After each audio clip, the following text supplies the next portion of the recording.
Почитувани гледачи, добро вечер. Уште едно ново издание на Дневникот на Телевизија Плюс. Останете со нас, започнуваме по кратките најави. Општата болница доби нов инкубатор. Училиштето Крстен Мисирков го прослави патронот. Кошаркарскиот клуб Куманово поразен и од Рилски.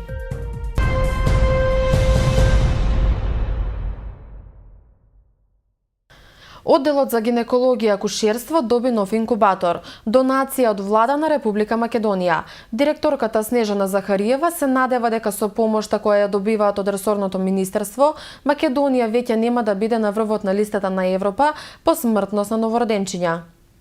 Нов инкубатор за предвремено родени деца денеска доби одделот за гинекологија и акушерство во Општа болница Куманово. Инкубаторот е донација од владата на Република Македонија. Со овој инкубатор велат надлежните. Вкупно во болницата на овој оддел има 5.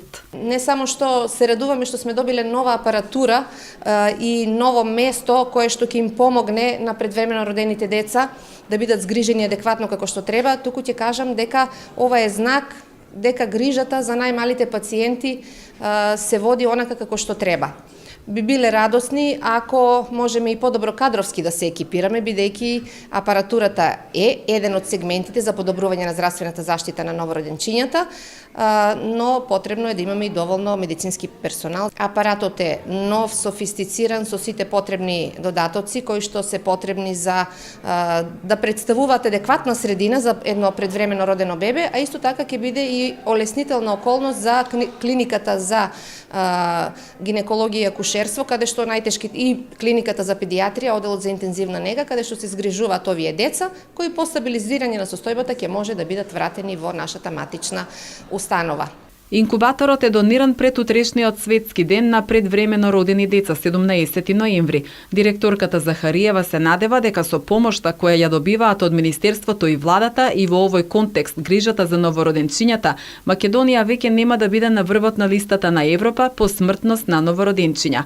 Инаку што се однесува до кадровската екипираност, одделот гинекологија и акушерство, односно службата неонатологија, работи без неонатолог. За предвремено родените деца се грижат педиатри.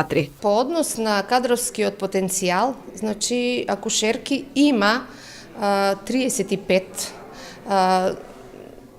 околу 10 сестри кои што го обслужуваат боксот, неонатологијата. Меѓутоа, немаме високо стручен, адекватен кадар. Ние немаме ниту еден неонатолог. Порано овој оддел за неонатологија имал 2 неонатолози, меѓутоа и двете се заминати во пензија, после нив имавме еден неонатолог, истата е замината во приватна болница на работа и ние оваа служба ја држиме со помош на нашите педиатри. Но за организирање на дежурства повикуваме неонатолози од клиниката за гинекологија и акушерство и од педиатриска клиника. На годишно ниво во Куманово се раѓаат околу 1400 деца. Денот на албанската азбука, 22 ноември среда, е неработен ден за припадниците на албанската заедница во Република Македонија, соопшти Министерството за труд и социјална политика. Истовремено Министерството на граѓаните припадници на албанската заедница им го честита денот на албанската азбука.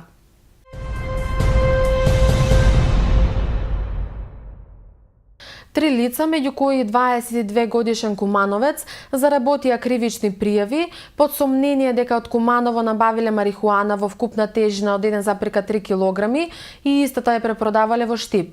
Сите тројца ќе одговарат за неовластено производство и пуштање во промет на наркотични дроги, психотропни супстанции и прекурсори. Секторот за внатрешни работи Штип до тамошното основно јавно обвинителство поднесе кривична пријава против 22 годишниот СС од Куманово, 23 годишниот ДД од општина Чешиново Облешево и 21 годишен велешанин со иницијали ТШ. Тројцата со привремен престој во Штип поради постоење основи на сомнение дека сториле кривично дело, неовластено производство и пуштање во промет на наркотични дроги, психотропни супстанции и прекурсори. Според документираните сознанија на истрагата, како што информираат од Министерството за внатрешни работи, пријавените, откако претходно се договориле неовластено заради продажба да набават поголема количина на опојна дрога марихуана, завчера СС и ДД Со патничкото возило Volkswagen Vento со штипски регистарски таблици, управувано од 29 годишен ИВ од Штип, заминале во Куманово. Таму од непознато лице купиле поголема количина на опојна дрога марихуана, пошто ја пренеле марихуаната во Штип, односно во куќа на улицата Сутјеска, каде што како подстанар живеел трето пријавениот ТШ.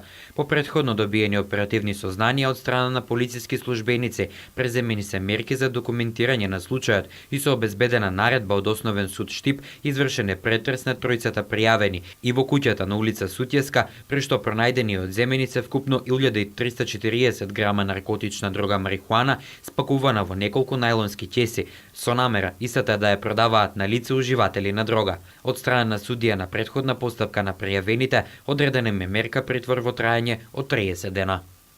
Според календарот на МПЦ, денеска се одржало пренесувањето на моштите на Свети Великомачник Ѓорѓи од Никомидија во Лида Палестинска. Овој празник, поврзан со името на Свети Георги Победоносец, му припаѓа на есенскиот циклус празници и е поврзан со домашни служби. Празникот е востановен во чест на обновувањето и осветувањето на храмот посветен на овој голем светител. Според народните верувања од денеска до 24 ноември, временските услови ќе ни покажат каква ќе биде предстојната зима. Ако деновите се магловити, зимата ќе биде променлива и магловита, но ако биде ведро, зимата ќе биде со многу мраз. Денешниот празник некои го слават како домашна слава, некои па како именден. Со богата културно-уметничка програма, денеска во Основното училиште Крсте Мисирков се одбележа 69 години од постоењето. Основното училиште Крсте Мисирков денеска прослави 69 години од постоењето. За таа цел учениците изведоа богата културно-уметничка програма која ја подготвиле заедно со наставниците. Директорот Бобан Поповски истакна дека се горди што нивното училиште го носи името на кодификаторот на македонскиот литературен јазик и правопис. 69 години патронен празник поставиме Крсте Мисирков, 69 години генерации поминати, над 75.000 ученици завршени во наше училиште, значи наша гордост, а и лично јас тука имам завршено, така да овој еден јубилеј, наредна година ќе ставиме уште повеќе. Имаше една представа денеска, вечерто исто имаме сечена, односно завршна представа. Утредната во петокот делиме дипломи, над 120 дипломи ученици кои добија. Учествуваа масовно на надпревари од сите области. Беа вклучени исто така за представата, се беше подготвено со најдобар ред. Поповски посочи за позитивните резултати кои што ги имаат последниве години. Со години така ние го држиме, да кажам, сега првото место, нескромно ќе кажам. Самите дипломи кажуваат и ангажираност на учениците, активности на секции кои ги одржуваат со нашите професори, работење после часови, пред часови и така натаму. Мислам дека резултатот е неминовен. Ако се работи нормално ќе има резултат, ако не се работи нема да има резултат. Ние го покажавме и претходно со интегрален увид дека навистина бевме на добрите училишта тука во Куманово. Така да таа традиција ќе наставиме и ќе работиме максимум. Апликации секогаш има, пред некое време, пред недела дена аплициравме, да ги пратиме тие тренови, имаме тим за апликација, тука работиме, знаете дека ова е доста старо училиште, односно помалку било и военен гарнизон, па потоа пренаменето во училиштен објект. Имаме проблеми секогаш нормално како финансиски и технички, но се трудиме тоа да го надминеме во најдобар ред. На манифестацијата присуствуваа представници од општината, секторот за образование, советот, училиштата, родители и бројни ученици. Основци од училиштето браќа Милодиновци изминатиот период имаа можност да ја посетат Франција. Тие имале можност да стекнат нови знаења и искуства, но и да се запознаат со културата, обичаите на оваа држава. Ученици од 8 и 9 оделение од Основното училиште браќа Миладиновци изминатиот период беа на интеркултурна размена во градот Дулем, Франција. Се работи за проект кој започнал да се реализира пред 3 години благодарение на соработката со гимназијата Гоце Делчев. Првата година отидовме ние професорите да видиме за какво училиште се работи, дали одговара на стандардите спрема нашето училиште. Втората година тие дојдоа кај нас, исто го видоа училиштето, ја разгледаа целата наша земја, она што можевме да им покажеме. И еве оваа година јас се одлучив дека е време бидејќи моја најголема желба беше да остварам соработка со некое француско училиште, да поведам и некои од учениците кои сакаат. Направивме една добра прошетка, го видовме училиштето, начинот на живеењето на тие ученици таму, културата, како се однесуваат во школа, дисциплина, се, значи, видоа и самите ученици дека е нешто многу поразлично него кај нас.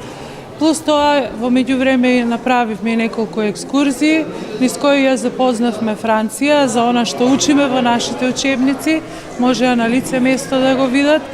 Учениците истакнаа дека имале можност да стекнат нови знаења и искуства, но и да се запознаат со културата, обичаите на оваа држава. Преубаво беше во Франција, запознавме многу нови пријатели.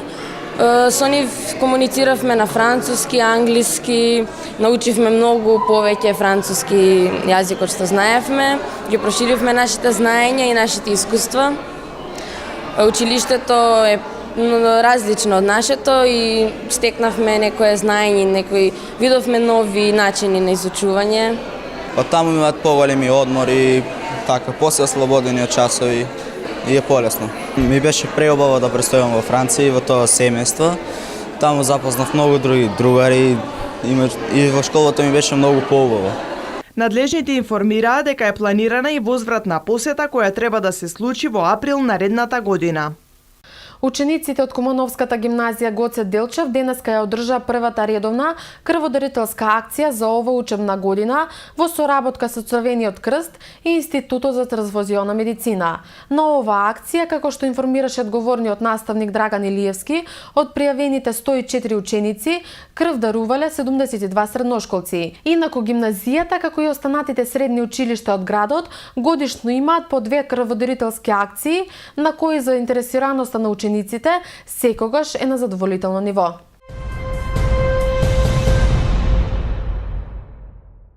Кошаркарскиот клуб Куманово претрпе нов пораз во Библ лигата, овој пат од составот на бугарскиот рилски спортист, откако на домашен терен загубија со 16 поени негатива. Веќе во сабота играат во домашниот шампионат против составот на Кожув, а како што вели тренерот Александар Петровиќ, треба сериозно да се поработи за да се дојде до подобри резултати. Пред полупразни трибини и влажен паркет, кошаркарите на Куманово го забележаат третиот пораз во низа во рамките на Библ лигата, откако со резултат 96-80 беа совладани од бугарскиот рилски спортист. Стандардниот старт со израмната игра во првата четвртина беше присутен и на овој надпревар, иако цело време водството беше за гостинската екипа, тоа не беше големо. Пред истекот на првите 10 минути од средбата, гостите водеа со резултат 14-18, но 4 загубени топки во низа, избраниците на Александар Петровиќ ги чинеа многу. Потоа следуваше серија од 10 поени кои ги офрлија кошаркарите на Рилски и првата четвртина ја завршија со големо водство, односно резултат 14-28. Втората четвртина Куманово успеа да се консолидира, односно беше подобар од бугарскиот состав, па со само 4 поени негатива заминаа на пауза, односно резултат 43-47. Токму кога и онака малобројната публика се надеваше дека шансите не се загубени, следуваше катастрофална трета четвртина, во која Рилски уфрли 31 поен наспроти скромните 15 на кумановци. Голем број грешки, промашени шутови имаа и старите, но и новиот играч Адем Мекиќ, кој имаше лошо деби и од 5 обиди за шут не реализира ниту еден. Третиот период заврши со 20 поени негатива за составот на Куманово. Последните 10 минути од средбата, иако се трудеа, домаќините не можеа да го достигнат водството на Рилски. Запишаа 4 поени повеќе, што не беше доволно. Мечот го загубија со 16 поени разлика. Новиот тренер по своето доаѓање не успеа со кумановци да извојува победа, но вели дека мора сериозно да се поработи и да се доведе уште некое засилување. Утакмицата ја изгубивме за 2 минути, видовте. Многу изгубени топки у раце, они со лесни поени дадоа кошеви, тоа е тоа. Мислам дека оваа екипа е поутренирана од нас. Ни престои многу работа за нешто да направиме. Сега после сабота, после Кожув следи пауза, ќе работиме, ќе се трудиме, тоа е. И не чека у сабота многу битен надпревар против Кожув. Некои работи мора да ги доведеме у ред, иначе вака не бива. Ќе видиме, ќе се работи на многу работа има, многу работа. Ова еве, јас сум 10 дена тука, 4 утакмици, немавме многу време ни за тренинг, меѓутоа ќе видиме што ќе направиме. Мислам дека треба ростерот малце да се појача. Ќе работиме да доведеме и некое појачање за да нешто направиме, иначе вака не може. Примаме на секој надпревар екипата прима по 90 над 90 поени, со 90 поени дома примени, како можеш да победиш? Не можеш никого да победиш, тоа е тоа. Во кумановскиот состав со 19 поени најефикасен беше Маријан Јанески, а со поен помалку Димитар Караджовски. Новото засилување Адем Мекиќ впиша само 2 поени, кај гостите со 20 поени најдобар беше Тейлор, а со 17 Джетер. Очаквахме да е труден мач, тука имали сме доста мачове во Куманово, никога не е било. Очекувавме да биде тешко, сме имале доста надпревари во Куманово и никогаш не било лесно. Знаеме каква е салата и публиката, но бевме многу добро подготвени, физички, психички и тактички. Сметам дека агресивната игра и поголемата ротација помогнаа да победиме. Следниот меч кошаркарите на Куманово во рамките на Библ лигата го играат дури на 6 декември против составот на македонскиот Блокотехна, кој е на првата позиција и во Балканската лига, но и во домашниот шампионат каде не бележи пораз. Во сабота во рамките на 7-то коло од Македонската лига, кумановци гостуваат кај Кожов во Гевгелија. Во продолжение следуваат кратките вести од Македонија. Владата го усвои предлог законот за изменување и дополнување на законот за акцизите, со кој се предлага зголемување на висината на акцизата на дизел горивото, кое се користи како погонско гориво и на екстра лесното масло за домаќинство, што се користи како гориво за грејење за 3 денари. Италија, Шпанија, Албанија, Србија, Црнагора и Косово се земјите во кои реципрочно се признаени македонските возачки дозволи. По седницата на владата, кон оваа листа се приклучува и Босна и Херцеговина. Возачките дозволи ќе се признаваат од надлежните органи на двете земји на возачи кои како туристи или комерцијални возачи управуваат со возило на територија на едната или другата држава, а граѓаните кои имаат регулиран престој согласно националното законодавство на двете држави ќе може да ја заменат својата возачка дозвола од истата категорија и подкатегорија на другата држава, без да има потреба од полагање теоретски и практичен испит. Во иднина се очекува и патување меѓу двете земји само со лични карти, како што беше најавено како можност при посетата на премиерот Зоран Заев во Босна и Херцеговина. Уставниот суд на денешната седница донесе одлука законот за одредување на видот и одмерување на висината на казната да биде укинат. Одлуката ќе стапи на сила по незиното објавување во службен весник, со што и укинатиот закон повеќе нема да биде дел од правниот поредок. Законот е донесен во 2014 година. Иницијативата со која се оспорува законот за одредување и одмерување на висината на казната е поднесена од адвокатот Христијан Георгиевски од Куманово. Министерот за внатрешни работи Оливер Спасовски денеска најави дека се подготвува нов закон за следење на комуникациите и уште неколку други закони со кои ќе се спроведе реформа во Државниот оддел за безбедност. Министерот рече дека до спроведување на овие реформи најважно е да се има контрола врз системот на следење на комуникациите. Во врска со опремата за прислушкување, Спасовски вели дека мора да биде преместена од МВР и дека ќе биде сместена во посебен оперативен центар кој ќе биде задолжен за следење на комуникациите. Земјотрес со Рихтерова магнитуда 3,4 кој потекнува од Дебарското епицентрално подрачје е регистриран денеска околу 11 часот и 45 минути. Извести се измолошката обсерваторија при Природно-математичкиот факултет во Скопје. Епицентарот на потресот е лоциран на 74 километри југозападно од главниот град Скопје, на длабочина од 2 километра. Земјотресот е почувствуван од населението во Дебар, Гостивар и околината со интензитет 3 до 4 степени според европската макросеизмичка скала.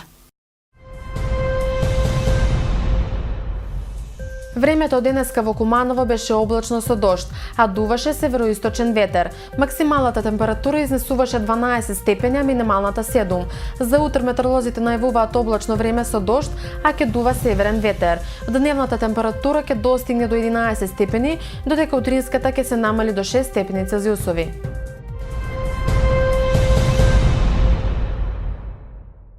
Тоа беше се за денешното издание. Ви посакувам убава и пријатна вечер. Довидување.